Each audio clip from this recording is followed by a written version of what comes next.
கிருபானந்த வாரியார்ட்ட போய் ஒருத்தன் கேட்டான், எல்லா இடத்துலையும் கடவுள் இருக்கிறாருன்னு சொல்கிறீங்க, இப்போ இங்கே கடவுள் இருக்காரா? இருக்கார்ல? இருப்பாரா? சரி. கரூர் பஸ் ஸ்டாண்டு கிட்ட கடவுள் இருப்பாரா? இருப்பார். ரயில்வே ஸ்டேஷன்கிட்ட கடவுள் இருக்காரா? உங்கள் வீட்டில் கடவுள் இருக்காரா? எங்கள் வீட்டில் கடவுள் இருக்காரா? அப்புறம் ஏன் எல்லோரும் கோயிலுக்கு போகிறோம்? அடடா, இது தெரியாமல் ரொம்ப காலமாக கோயிலுக்கு போயிருக்கிறோமே அப்படின்னு யோசி. எல்லா இடத்துலையும் கடவுள் இருக்கான்னு சொல்லுங்களேன். இந்த கேள்வி ஒருத்தர் கிருபானந்த வாரியர்கிட்ட கேட்டான். அவர் ரொம்ப சிம்பிளாக ஒரு பதில் சொன்னார். அவனை பார்த்து, ஏய் மாடு பார்த்துக்கிறியான்னாரு. அவன் என்னடா நம்ம கேட்ட கேள்விக்கும் இவர் கேட்குற கேள்விக்கும் வித்தியாசம். மாடு பார்த்துக்கிறியான்னு. பார்த்துக்கிறேன். மாடு உனக்கு என்ன தருது? பால் தருது.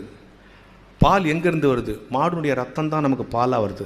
ரத்தம் எங்கே இருக்குது? மாடுக்கு உடம்பு முழுக்க ரத்தம் இருக்குது. உடம்பு முழுக்க ரத்தம் இருக்குதுன்னு சொல்லிட்டு வாழை பிடிச்சி இழுத்தா பால் வருமா? காதை பிடிச்சி இழுத்தா பால் வருமா? மடியை பிடிச்சி இழுத்தா தான் பால் வரும். உடம்பு முழுக்க இருக்கிற ரத்தம் மடியின் வழியாக பாலாக வருவது போல் உலகம் முழுக்க இருக்கிற கடவுள் கோயிலின் வழியாக உனக்கு அருள் பாலிக்கிறார். எனவே நீ கோயிலுக்கு போற. எவ்வளோ பெரிய விஷயத்தை எவ்வளோ எளிமையாக கொண்டு வந்து சேர்த்தாங்க. Download ShareChat.